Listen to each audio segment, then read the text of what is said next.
Sais-tu ce qu'il y a de plus frustrant? Ouvrir une armoire pleine de vêtements, débordante de chemises, pantalons, robes, pulls, et pourtant sentir que tu n'as absolument rien à te mettre. Ça te dit quelque chose? Tu te lèves le matin, tu ouvres les portes de ton dressing, et la seule chose que tu reçois c'est une claque de frustration, de chaos, de confusion. C'est comme si tout ce tas de vêtements se moquait de toi et te criait. Tu m'as acheté, tu m'as gardé, mais tu ne m'utilises pas. Me voilà, en train d'occuper de la place, de te voler de l'énergie et de te faire te sentir coupable. Ta maison n'est pas une décharge, et ton armoire n'est pas un cimetière de vêtements oubliés. Il est temps d'ouvrir les yeux. Il est temps d'arrêter de nous mentir. Aujourd'hui je veux partager avec toi quelque chose qui m'a vraiment changé la vie. Une seule question, simple, directe, implacable, m'a aidé à me débarrasser de plus de 40 articles qui étaient coincés dans mon armoire. Une seule question qui est devenue mon arme secrète contre le désordre, contre les achats impulsifs, contre cette sensation d'être toujours insatisfaite de ce que j'ai. Et je veux que toi aussi tu l'utilises. La question est très simple. Est-ce que c'est un 10 sur 10? Pas de demi-mesure. Pas de « peut-être que je le mettrai un jour ». Pas de « ça m'a coûté cher, ce serait un péché de le jeter ». Non. Si ce n'est pas un 10 sur 10, ça ne mérite pas d'être dans ton armoire. Point. Parce que les vêtements que nous gardons et que nous n'utilisons pas n'occupent pas seulement de l'espace physique. Ils occupent aussi de l'espace mental. Chaque fois que tu vois ce chemisier qui ne te va jamais bien, tu te rappelles que tu as dépensé de l'argent pour quelque chose d'inutile. Chaque fois que tu vois ce pantalon qui serre trop, tu ressens de la culpabilité, de l'inconfort, de la frustration. Et la culpabilité est un poison qui s'insinue dans ta maison et dans ta tête. Alors aujourd'hui je vais te montrer comment j'ai appliqué cette règle à mon propre dressing. Je vais te raconter les histoires derrière chaque vêtement, parce que oui, chaque vêtement a une histoire. Certaines sont ridicules, d'autres douloureuses, d'autres simplement bêtes. Mais toutes m'ont appris quelque chose. Et pendant que je passe en revue l'un après l'autre, je veux que tu penses à ta propre armoire, à ton propre désordre. Parce que je suis sûr que plus d'un de ces vêtements que j'avais cachés rôde aussi dans la tienne. Commençons. La première chose que j'ai sortie, c'était un joli chemisier, avec une couleur qui m'allait beaucoup parce que j'ai la peau claire au ton rosé. La vérité, c'est que j'étais belle avec, il illuminait mon visage et j'ai même reçu un compliment la seule fois où je l'ai porté. Mais voici le détail que souvent on ne veut pas admettre, je ne le choisissais plus jamais. Pourquoi? Je ne sais pas exactement. Peut-être ces petites fleurettes qui, bien que mignonnes, ne me représentaient pas. Peut-être la coupe bizarre qui me faisait me sentir mal à l'aise sans bien comprendre pourquoi. Ou peut-être cette sensation silencieuse que le vêtement n'allait pas avec moi, qu'il était joli mais ne me donnait pas d'assurance. La question, c'est que chaque fois que j'ouvrais l'armoire, je passais devant. Mes mains glissaient sur les cintres et lui restaient toujours derrière, comme s'il était invisible. Et si un vêtement est dans ton dressing mais n'en sort jamais, c'est comme s'il n'existait pas. Je n'avais pas envie de le mettre. Et c'est la vérité qu'il est difficile d'accepter. Quand quelque chose ne te vient pas naturellement, quand ça ne provoque aucune émotion au toucher, ça ne sera jamais un 10. Et c'est là que la question est entrée comme un marteau. Est-ce un 10 sur 10? Non. Alors, il s'en va. Et je l'ai dit avec force, parce qu'il ne s'agit pas de me mentir en pensant que, un jour, je lui donnerai une chance. Ce « un jour » n'arrive jamais. Il ne s'agit pas d'avoir des vêtements jolis, qui ne remplissent qu'une norme externe, il s'agit d'avoir des vêtements qui me font me sentir vivante, à l'aise, authentique, qui m'invitent à les mettre sans réfléchir deux fois. Parce qu'au final, les vêtements que nous n'utilisons pas deviennent du bruit, des ornements inutiles qui pèsent plus qu'ils ne valent. Et je ne veux pas d'ornements dans mon armoire, je veux des alliés. Ensuite est apparu le t-shirt noir typique. Et là je te raconte quelque chose. J'ai un chat, il s'appelle Gigi, et ses poils se collent à tout. Surtout aux vêtements noirs. Ce t-shirt était condamné dès le premier jour. Je le regardais et je pouvais déjà l'imaginer plein de poils, impossible à garder propre plus de 5 minutes. Et oui, je l'ai mis une fois, mais ça finissait toujours pareil. Avant même de sortir de la maison, je ressemblais à un rouleau anti-peluche ambulant. Cette sensation d'inconfort, de me vérifier à chaque instant, n'en vaut pas la peine. En plus, j'ai d'autres t-shirts noirs qui me vont vraiment, avec un meilleur tissu, qui n'attrape pas chaque poil de l'air et qui me donne confiance. Alors, pourquoi continuer à garder un vêtement qui ne fait que me rappeler à quel point il est difficile de vivre avec un chat poilu et un mauvais tissu? La réponse a été claire. Est-ce un 10 sur 10? Non. Il part. Et en le disant, j'ai ressenti du soulagement, parce que j'ai compris que tout ce qui est basique ne mérite pas forcément de rester. Le basique doit aussi être pratique. Un t-shirt noir doit te faciliter la vie, pas te la compliquer. Et s'il ne remplit pas cela, peu importe s'il paraît simple ou polyvalent, il ne mérite pas de place dans mon armoire. Tu sais ce qui se passe quand tu commences à appliquer cette règle? Tu deviens brutalement honnête avec toi-même. Il n'y a pas de place pour les excuses. Par exemple, j'ai trouvé un t-shirt blanc que j'adorais en été. Mais évidemment, avec le temps, il a accumulé des taches. Et soyons réalistes, j'ai beau le laver, j'ai beau essayer de les cacher, ces taches sont là, me criant « Je suis vieille, je suis abîmée ». Comment pourrais-je me sentir bien en portant ça? Ce n'est pas un 10. C'est un 4 avec de la chance. Alors bye bye. Voici une confession douloureuse, les doublons. Oui, moi aussi je suis tombée dans le piège d'acheter 2 fois le même vêtement parce que j'aimais la coupe, parce qu'il était en promo, parce que je pensais ainsi avoir une réserve. Tu sais ce qui s'est passé? J'ai fini avec 2 vêtements identiques que je ne mettais jamais. À quoi me sert d'avoir 2 chemisiers identiques si je n'en mets même pas un? Le seul effet qu'il provoque, c'est d'occuper de la place, dans mon armoire et dans ma tête. Et voici quelque chose de clé. Chaque fois que tu gardes quelque chose que tu n'utilises pas, ton cerveau reste piégé dans la culpabilité. J'ai dépensé de l'argent pour ça. Je devrais le mettre un jour. Et ce, un jour, n'arrive jamais. Mais chaque matin où tu ouvres ton dressing, ce fantôme est là, te rappelant ton erreur. Quand tu décides de lâcher, ce que tu ressens ce n'est pas une perte, c'est une libération. Une autre histoire, un grand manteau que j'ai acheté lors d'un voyage à Hawaï, de tous les endroits possibles. Oui, Hawaï. Le paradis tropical. Qu'est-ce que je faisais à acheter un manteau là-bas? Eh bien, nous sommes montés sur une montagne pour voir le lever du soleil, et il faisait un froid de mourir. Je l'ai acheté en urgence. Et depuis, je ne l'ai plus jamais utilisé. Chaque fois que je le voyais pendu, je me rappelais ce moment, oui, mais je me disais aussi, ça n'aurait jamais dû entrer dans ton armoire. Est-ce un 10 sur 10? Non. Alors dehors. Et ne parlons même pas des pantalons. C'est là que nous, les femmes, tombons le plus. Nous achetons en pensant qu'ils vont être parfaits, mais il s'avère qu'ils serrent, qu'ils sont trop longs, que la coupe ne nous favorise pas, que le tissu se détend et finit par pendouiller après quelques heures. Moi-même j'avais des pantalons que j'adorais au début, mais après une journée d'utilisation, ils étaient si lâches qu'ils tenaient à peine. Comment peux-tu te sentir sûre, jolie et confiante si tu dois les remonter tout le temps? Ce n'est pas un 10 sur 10, c'est un 2. Et ça ne mérite pas d'occuper de la place. Et ici je veux que tu t'arrêtes une seconde. Regarde autour de toi. Pense à tous les vêtements que tu as gardés par culpabilité. Le chemisier cher que tu n'as jamais porté. La robe moulante que tu as achetée en espérant maigrir. Le pull que quelqu'un t'a offert et qui n'a jamais été ton style. Tu crois vraiment que les garder te fait du bien? Non. La seule chose qu'ils font, c'est te rappeler ce que tu n'es pas, ce que tu n'utilises pas, ce qui ne fonctionne pas. Et chaque fois que tu les vois, ton estime de toi descend un peu. C'est ce que j'appelle la contamination émotionnelle.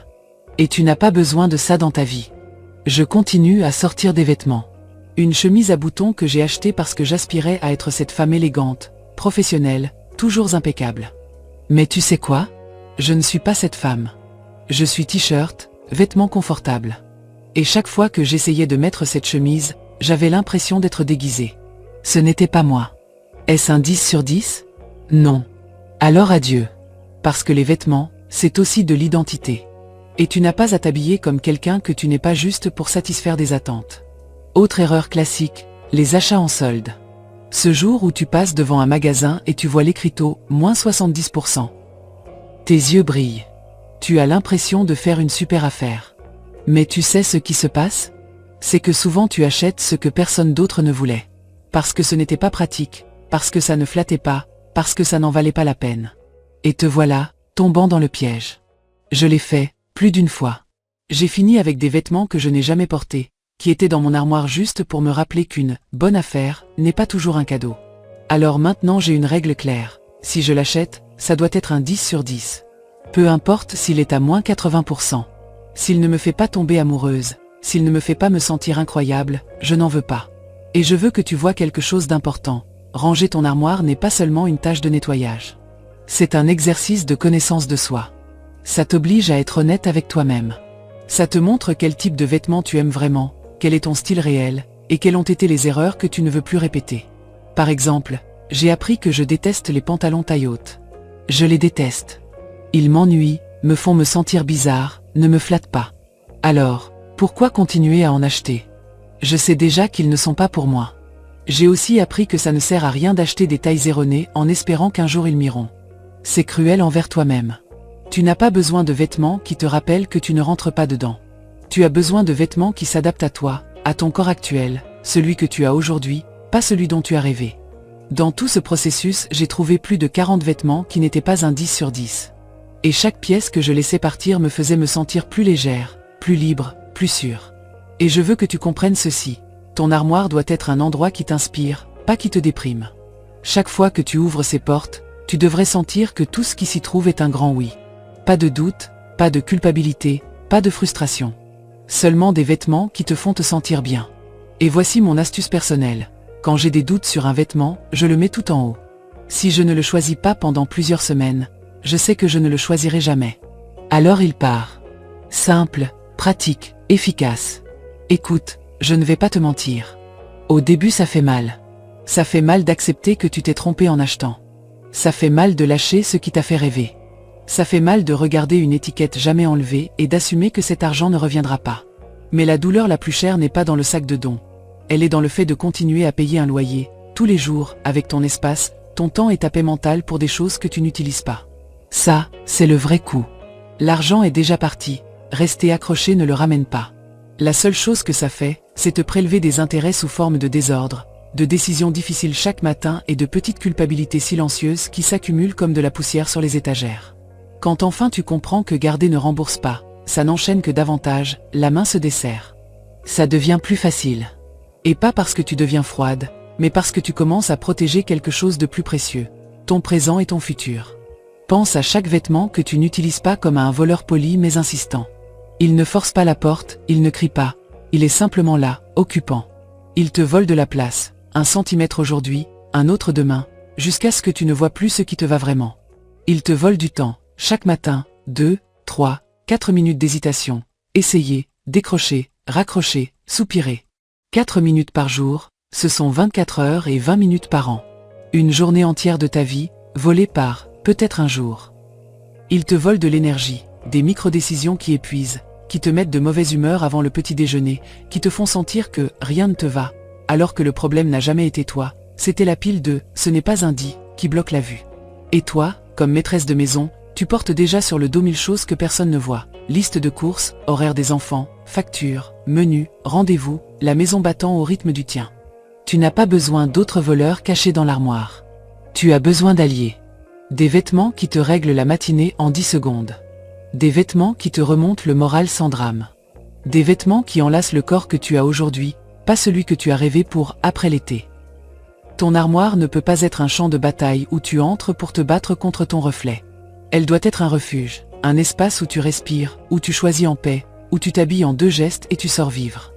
Comment transforme-t-on un champ de bataille en refuge?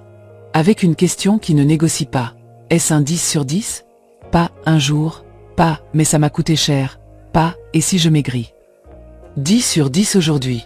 Si la réponse est non, lâche. Sois rapide. Sois douce avec toi-même, mais ferme avec l'objet. Remercie-le de t'avoir appris que cette coupe ne te flatte pas, que cette couleur t'éteint, que ce tissu se couvre de peluche, et laisse-le remplir son rôle ailleurs. J'appelle ça « lâcher avec apprentissage ». Ce n'est pas jeter pour jeter, c'est choisir mieux à partir de maintenant. Si c'est difficile, essaie cet ancrage. Ferme les yeux et imagine-toi un lundi à 7h30 du matin, avec les boîtes à goûter qui attendent, le café fumant et le bus à 3 pâtés de maison. De quoi as-tu besoin de tes vêtements à ce moment-là? Rapidité. Certitude. Zéro dispute. Voilà un 10, le vêtement qui, en 10 secondes, te laisse prête, à l'aise, jolie et tranquille. Tout le reste est du bruit. Et le bruit, dans une maison, coûte cher. La culpabilité est sournoise. Elle te chuchote, ne le jette pas, ça t'a coûté. Réponds-lui, le garder ne me rend pas l'argent, ça me vole de la place. Elle dit, c'est joli, peut-être pour une occasion.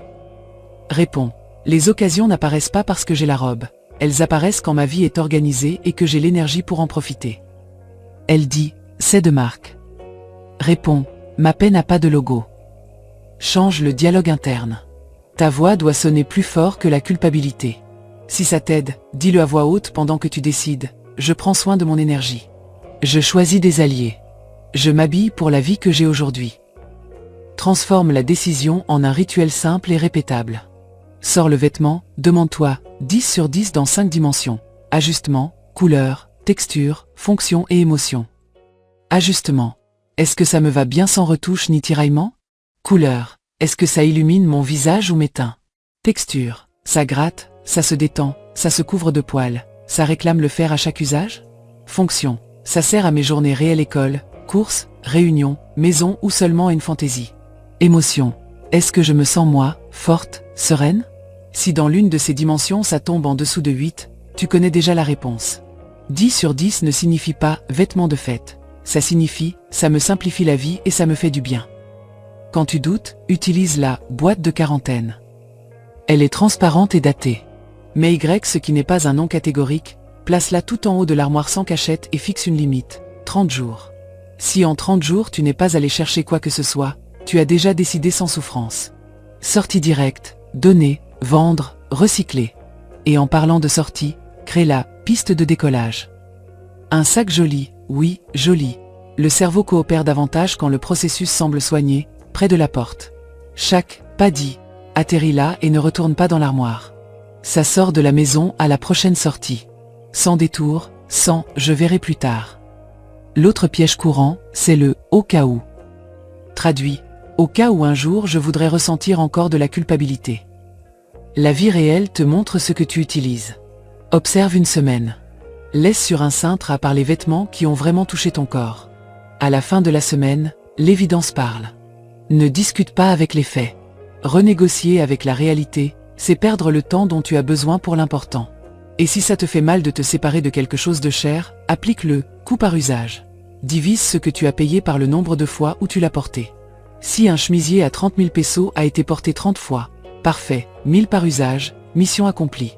Si une robe à 60 000 a été portée 2 fois, chaque usage a coûté 30 000 et en plus ça occupe ton esprit. Vendre ou donner transforme cette culpabilité en utilité pour quelqu'un d'autre et en espace pour toi. Gagnant-gagnant.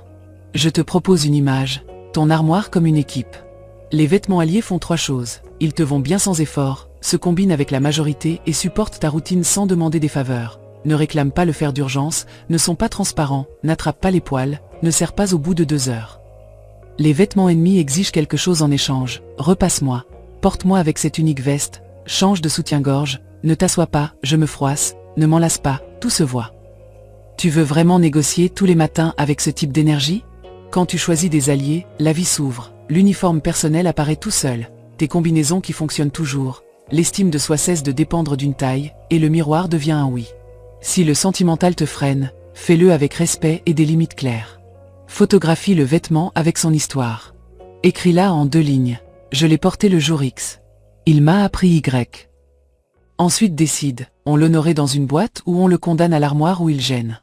Les souvenirs vivent mieux en photo et en rituel que sur des cintres qui te disputent de la place. Garde une petite boîte sentimentale, avec un quota limité. Si quelque chose entre, quelque chose sort.